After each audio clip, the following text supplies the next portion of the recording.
एक मासूम लड़की, एक नकली कॉल और फिर टुकड़ों में बटी लाश, ऐसी दर्दनाक मौत जिसने पूरे नेपाल को दहला दिया।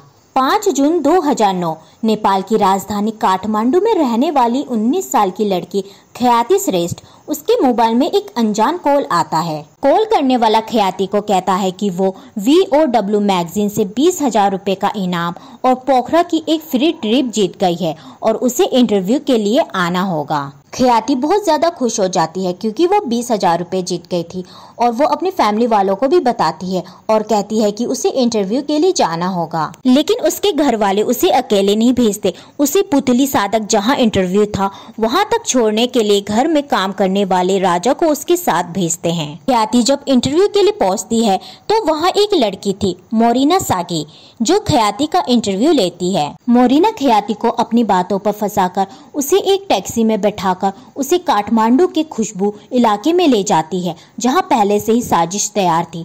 वहां उसका इंतजार कर रहा था वो इंसान जो ख्याति को अच्छे से जानता था, उसका पहला मकान मालिक बीरेन। जैसे ही मोरिना ख्याति को घर पर ले जाती है, बीरेन उसे नशीली गैस सुंघाकर उसे बेहोश कर देता है और उसके घर वालों को एक मैसेज करता है, अगर तुम्हें अपनी बेटी जिंदा चाहिए तो तुम्हें 10 लाख रुपए देना होगा और अगर पुलिस को इन्फॉर्म किया तो तुम्हारी बेटी मारी जाएगी। उसके घर वाले किडनैपर की बात मान लेते हैं क्योंकि वो अपनी बेटी से बहुत प्यार करते थे और किडनैपर को 10 लाख रुपए देने के लिए तैयार हो जाते हैं। लेकिन किडनैपर रकम लाने के लिए घर के काम करने वाले राजा को आने को कहता है। जब राजा 10 लाख रुपए लेकर जाता है तो वो वहाँ बीरेन को देख लेता है। किडनैपर ख्याति के फादर को कॉल करके कहता है कि उसकी बेटी कल सुबह घर पहुँच जाएगी, लेकिन वो अगले दिन तक घर नहीं पहुँचती। जब वो घर नहीं पहुँचती तो उसके घर वाले पुलिस का सहारा लेते हैं और पुलिस को बताते हैं कि उन्हें बीरेन पर शक है क्योंकि जब 10 लाख रुपए देने के लिए राजा गया था तब उसने बीरेन को देखा था वहाँ पर।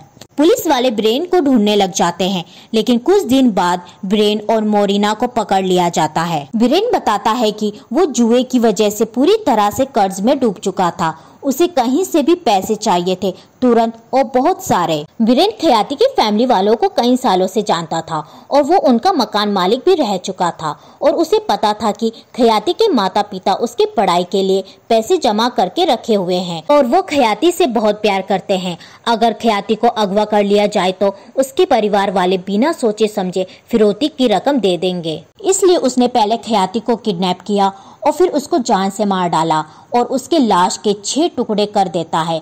सर, धड़, हाथ, पांव अलग अलग 6 जगहों पर फेंक देता है। अदालत बीरेन को 39 साल की सजा देती है और मोरिना को 20 साल की सजा सुनाई जाती है।